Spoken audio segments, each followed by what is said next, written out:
2024 সালে মহাশিবরাত্রির ব্রত নিয়ে অনেকের মধ্যে দ্বন্দ্ব সৃষ্টি হয়েছে। কেউ বলছেন শিবরাত্রির ব্রত 8ই মার্চ, আবার কেউ বা বলছেন 9ই মার্চ। আজকের ভিডিওটির মাধ্যমে আমি আপনাদের সামনে তুলে ধরব 2024 সালে মহাশিবরাত্রির ব্রতের সঠিক দিনক্ষণ। প্রত্যেক বছর ফাল্গুন মাসের কৃষ্ণপক্ষের চতুর্দশী তিথিতে মহাশিবরাত্রি পালন করা হয়। মানুষ এই সময় শিবরাত্রির পালন করেন নিজের মনস্কামনা পূরণের জন্য।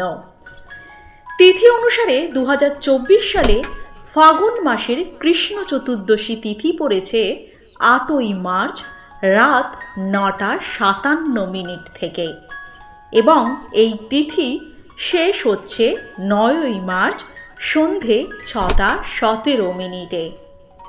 মহাশিবরাত্রির পুজোর জন্য শুভ মুহূর্ত পড়েছে 8ই মার্চ রাত 12:07 থেকে মধ্যরাত্রি 12:56 পর্যন্ত। এই দিন সকাল থেকেই পড়ছে সর্বার্ধ সিদ্ধি যোগ।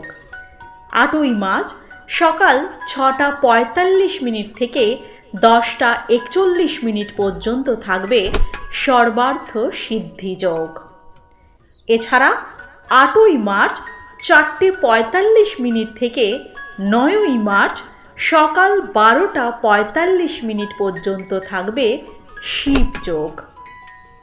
মহাশিবরাত্রির পুজো হয় 4 প্রহরে। উপবাস ভাঙার সময়সূচি হল 9ই মার্চ সকাল 6:37। আশা করি আজকের তথ্য আপনাদের উপকারে লাগবে। ভালো লাগলে অবশ্যই আমার চ্যানেলটিকে সাবস্ক্রাইব করে আমার সাথে থাকবেন। ভালো থাকবেন, সকলকে ভালো রাখবেন। ধন্যবাদ।